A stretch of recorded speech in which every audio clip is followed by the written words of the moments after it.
Everyone just expect a player when he gets drafted to be like really good. He shows all the signs and tangibles, has the athleticism, can shoot, can rebound, can play defense, can pass well. And then they end up like not being anything that you expected them to be.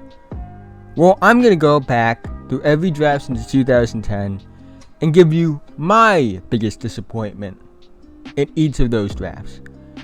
I'll say it again. These are my biggest disappointments. Not necessarily the biggest bust. Not necessarily the worst players. But someone who you thought would be a lot better than they actually are.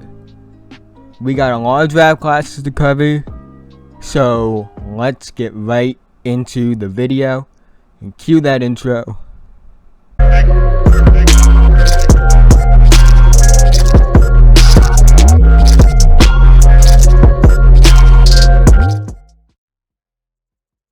2010, for me, it's Evan Turner. Evan Turner was the second overall pick by the Philadelphia 76ers, and he has averaged 9.9 points per game, 4.7 rebounds per game, and 3.5 assists per game in his career so far. And overall, when you're the second overall pick, you expect more. And add on top of his college success and how good he was in college and how good people thought he would be in the NBA, even I thought he would be really good in the NBA, I believe that he's a massive disappointment. I think he could have been an all-star level player before the draft, and he hasn't been. 2011 for me, it is Derrick Williams. He, again, was a second overall pick in the draft, like Evan Turner. And to me, Derrick Williams is a bit more disappointing than Evan Turner, because with Evan Turner, you could say, well, John Wall was probably just as good in college, but he was younger as well. With Derrick Williams, you have to remember, he was in contention for that first overall pick by Cleveland. He was athletic and, fit this profile of a potential franchise player. And honestly, I think he's more disappointing because he hasn't been able to stick like Evan Turner has. And with Evan Turner, yeah, he was disappointing. He could have been a franchise player, at least in the eyes of most scouts, but with Derrick Williams, it's very much a situation where he just wasn't that good. I mean, for a guy whose game is based off athleticism and kind of getting shots while slashing and closer to the rim, he wasn't a very efficient player. He wasn't a good shooter by any means. And overall, I just think he was a massive disappointment. And the thing that kind of saves him, though, is the best player to come off the board after him was Kemba Walker. Because look at some of the names that went after him. I mean, Enes Kanter's cool, but, they really didn't need another center because they had Kevin Love. I think they traded Al Jefferson at that point. Tristan Thompson, I mean, he was actually a serviceable big man for a long time, but you're not going to kick yourself for saying you took Derrick Williams over Enes Kanter or Tristan Thompson. Jonas Valanciunas is the first one where I think they probably could have taken him, but again, they had Kevin Love, and you have to remember, Kevin Love was viewed as a franchise player coming out. Bismack Biyombo, I wouldn't kick myself for taking Derrick Williams over Bismack Biyombo. Brandon Knight's the one that's a bit interesting because I think Brandon Knight gets overshadowed a little bit. I'm not saying he was a world beater by any means, but he's better than the dunk on DeAndre Jordan. Well, should I say him being dunked on by DeAndre Jordan and the missed layups and everything like that suggest. And maybe, but again, they had drafted like 2 point guards in 2009. Ricky Rubio was coming over, so it really didn't make sense.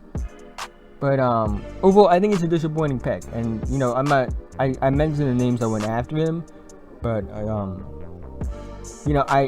just think he was a very disappointing player.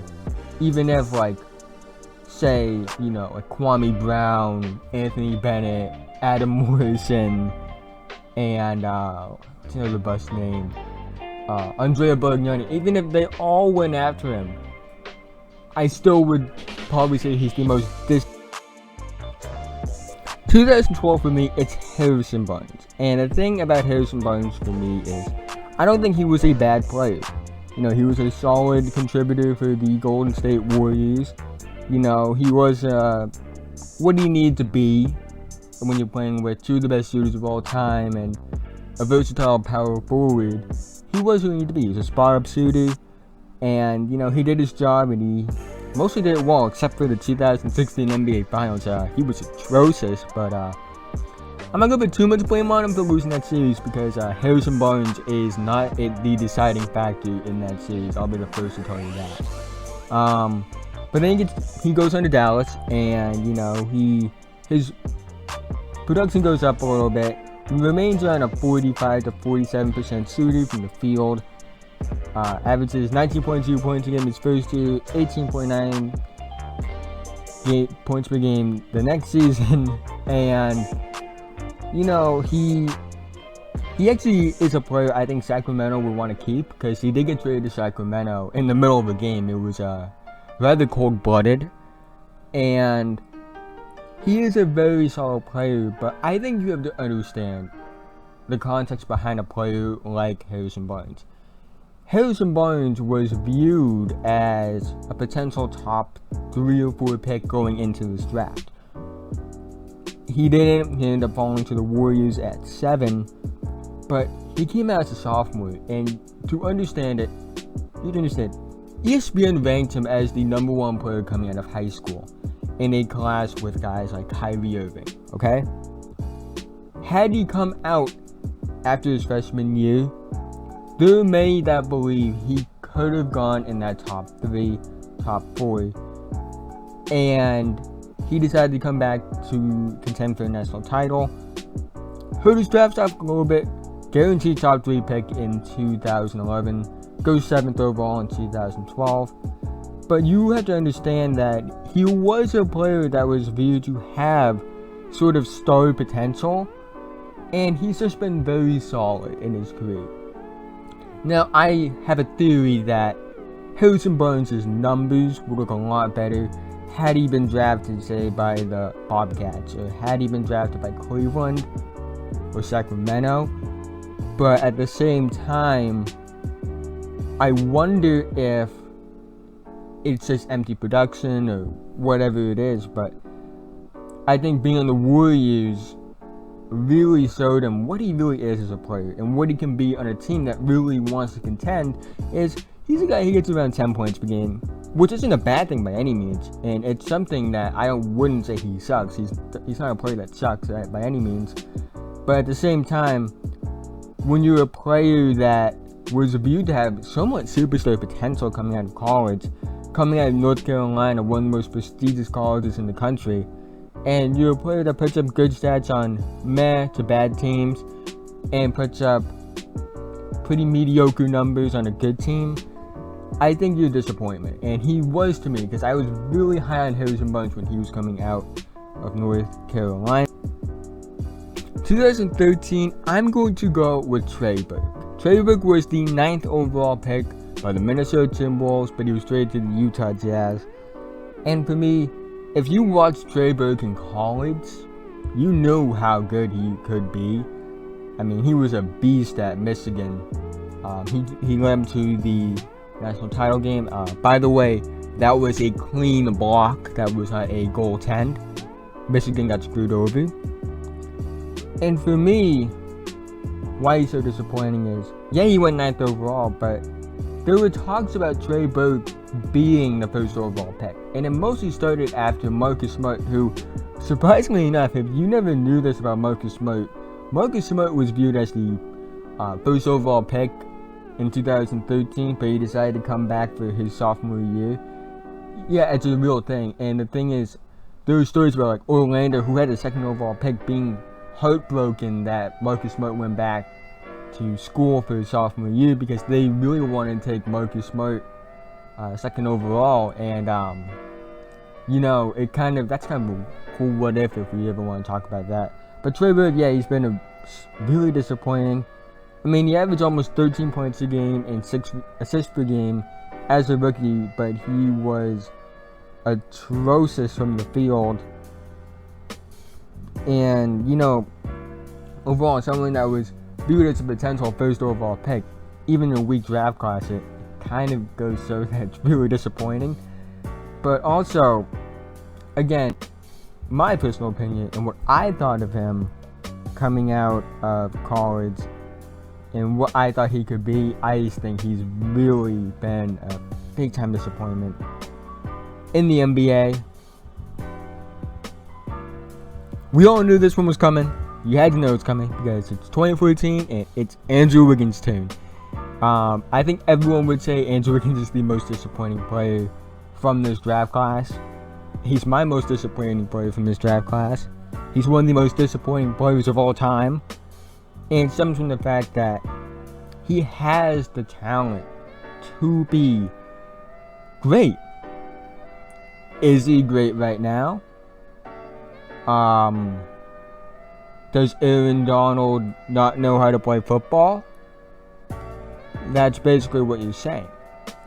Because he isn't good at all anymore. He's inefficient. He just really is putting up numbers on a bad team at this point. Like, he defines it right now. And the thing is, after his third year, I thought, this is the fourth year, it's going to be the breakout year. Because in his third year, he almost averaged 24 points per game. But he wasn't really improving in any other aspect. But I'm like, hey, if he can get to 25, 26 points a game on 45 to 46% shooting from the field, I'm fine with it. Maybe it wasn't the expectations that I originally set for him, which were massive, but justifiable considering how talented of a player he is. But he can still be a good scorer in this league. Then Jimmy Butler comes, and originally I'm like, okay, maybe he isn't getting as many shots up because, you know, Jimmy Butler is there, and Jimmy Butler needs to take his shots because Jimmy Butler is a good player. But then I noticed that he took the most field goal attempts on the team, and he was third in scoring. Mind you, Karl-Anthony Towns and Jimmy Butler were all NBA players that year, and they both made the All-Star team. So he was taking more shots than two all NBA caliber players, and he was scoring less than both of them. He was basically the least productive of the three. And then I'm like, okay, maybe he'll bounce back once Butler leaves, because, you know, Butler didn't really want to be in Minnesota. And then he is less efficient and is just worse. And the thing is, he hasn't shown improvement. I mean, somebody of his caliber as an athlete should average more than the 4 rebounds he averages. He hasn't improved as a passer. He isn't that good on defense. And that all-time great prospect I saw at Kansas and at Huntington Prep, it just wasn't the same player. Like, I felt I'm not watching the same player that I was watching when he was coming out of college. And it sucks because he has the talent to be great. I just don't think he wants to be great. I just think he's content being what he is now. And granted, he'll probably make a lot of money. He did sign a max contract that he said he would work to get better, so they gave him that contract anyway. And he hasn't lived up to the contract. It's kind of immovable. I don't think a lot of teams want Andrew Wiggins. I know he's only 24 years old now, but at the same time, considering how talented of a player he is and how gifted he has been a massive disappointment. Emmanuel Mudiay is the most disappointing player from the 2015 NBA draft. He was taken 7th overall by the Denver Nuggets.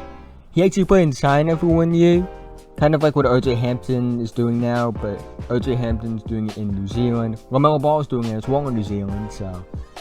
But the thing about him is, he was viewed before the college season, which he didn't play in, as a potential first overall pick. Of course, he was committed to play at SMU. They ended up playing there, and still was viewed as a top 5, top 4, possibly even top 3 pick going into the draft. He fell to the Nuggets at 7, and overall, he's been below average, not really good. He's already on his second team. And, his first year, he was inefficient. He shot like 36% from the field. But he did average 13 points per game and almost 6 assists per game. So there was promise. There was a lot of promise with him. Rookie growing pains. You can't expect rookies to be efficient all the time. Then he wasn't efficient his second year, and then points per game were down, rebounds per game were down, assists per game were down, steals were down, blocks were down. Everything across the board was down. He was picking up DMPs and things like that. And then they would draft Jamal Murray in 2016 as well. And the thing was, I thought going into that was Jamal Murray and Emmanuel Mudiay, they were going to be the backcourt of the future. And it turns out it just hasn't been that way. Then he had some games where he played well, other games where he didn't. He gets traded to New York in his third season. He's kind of not really good at all actually.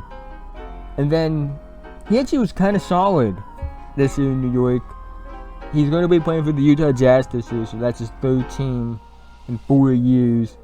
Kind of goes to show what he was now. If you want to see what his career would have been if he panned out, go watch A Funky Diabetics Nuggets My GM, because Emmanuel Mudiay is the best point guard of all time in that series. But in real life, he really has been a disappointment. I thought he could have been a franchise point guard. I'll be the first to admit, I thought he was better than D'Angelo Russell as a prospect coming out of high school and college. And it turns out I was wrong with Emmanuel Mudiay. Turns out it's one of those things where you kind of just say, oh, he's athletic, but he'll develop a shot later. But he's never developed that jumper consistently, and he kind of is probably going to be a quality backup point guard. But this is someone I thought had franchise point guard potential, and he did, and he just never lived up to it. So yeah. 2016 for me is Marquise Chris. Marquise Chris was not viewed as one of the top prospects actually going into his freshman year. Rivals rated him as the 56th best recruit, ESPN and 24/7 Sports had him as the 60th best recruit, and he committed to the University of Washington, where his draft stock just started to rise. He went from like unknown to potentially late first round pick to lottery pick to high lottery pick to he was a potential top 3 candidate. And he went 8th overall to the Phoenix Suns. Well, actually, the Suns had to trade for the 8th pick, and that was a trade both teams lost because none of the players from that trade are on the teams that they got traded to.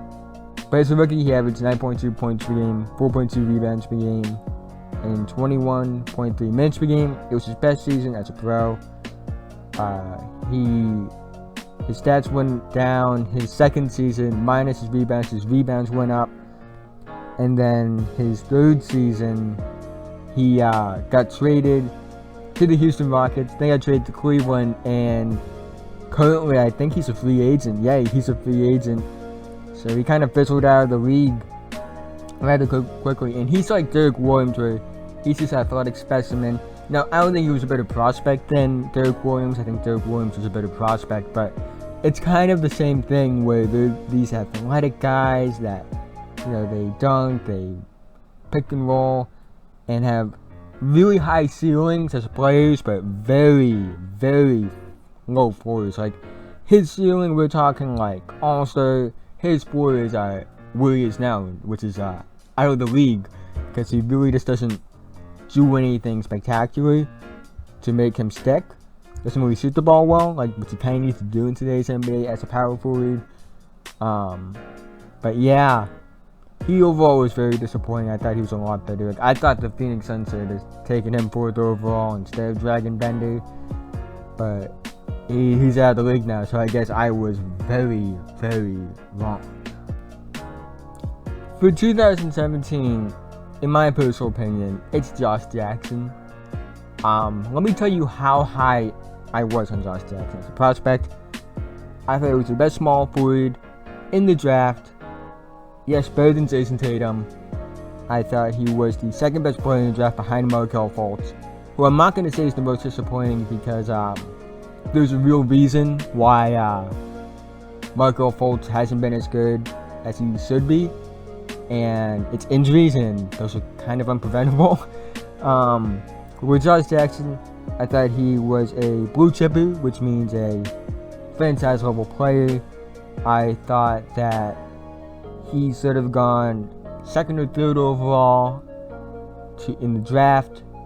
I was kind of mad we didn't take him at 3, but we took Tatum. Yeah, we know that one worked out.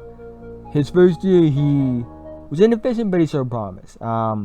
He averaged 13 points a game, 4.6 rebounds per game, 1.5 assists per game on almost 42% shooting from the field. And he was viewed as a two-way player, defense and offense. He was a good passer coming out of Kansas as well. And he's just been really disappointing in the NBA. Not efficient at all. I mean, defensively, I think he still has that potential to be a defensive player. He recently got traded to the Memphis Grizzlies, and he has a bunch of off-the-court issues that he has dealt with, which I'm not going to delve into. But, you know, this is someone I thought could be, I actually said this. I have to admit I said this. I thought he could be what Pippen was to MJ, but for Devin Booker. Yes, I actually said that. I am ashamed of myself that I said that. And I still can't believe I said he was going to be Scottie Pippen. But he was one of those cases where you kind of wondered with the shooting. Like, he could do everything else a little well, but he couldn't shoot that well. And he's just been horrible in the NBA. Hopefully he can turn it around in Memphis. I was a big fan of him coming out of prolific prep.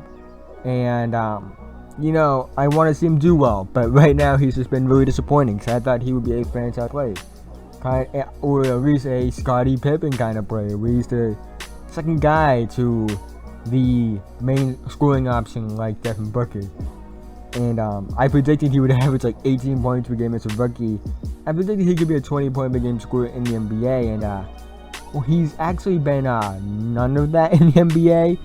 It's only 2 years, but again, just based off his potential, it really is just bad. And my 2018 biggest disappointment is Kevin Knox. I will play this clip of Rusty Buckets for you to know how I felt about him. Knox is the only rookie, barring something out of the norm happening, like another Donovan Mitchell situation. Knox is the only rookie that I see breaking 20 points a game this season. Or I should say potentially breaking. The thing with him is, I did agree. I thought he was going to be a Rookie of the Year candidate. He clearly wasn't. He averaged just 12.8 points a game, 4.5 rebounds a game, and 1 assist per game on 37% shooting from the field. And he did shoot 34% from 3, which is actually kind of impressive because he did that on 5 attempts. But really inefficient rookie year. But I'm not gonna give up on him yet, honestly. I think he has some growing pains. He is relatively young, and maybe if Michael Porter Jr. does actually pan out, the New York Knicks fans will be validated for booing him. But at the same time, I'm not gonna give up on him. Like, he only had a rookie year. He could show massive improvement. Hopefully he does not kill RJ Barrett for taking a lot of shots. But at the same time, I think he could be a good player. But again, I don't really know though, because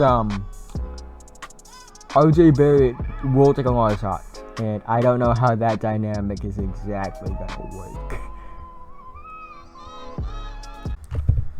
Thank you for watching this video. This is one of my longest videos. Actually, it is my longest actual video. I've had podcasts that are much longer than this, around the same length, but this is my first like 20 plus minute video I've ever done, and I know it was kind of quickly thrown together. Not a lot of videos and stuff like that. I'm not trying to get copyright strikes and things like that. And I'm still trying to figure out the whole thing with Sony Vegas and how to use it, but I think I'm doing well right now for what I know. Trust me, new videos will be coming out, and I will maybe make a video about my schedule moving forward once the school year starts for me. But until then, enjoy the rest of your day, and like and subscribe for more content on the NBA, the NFL, MLB. I know it's been a lot of NBA, but we will branch out to other sports as well. And yeah, that's all I gotta say.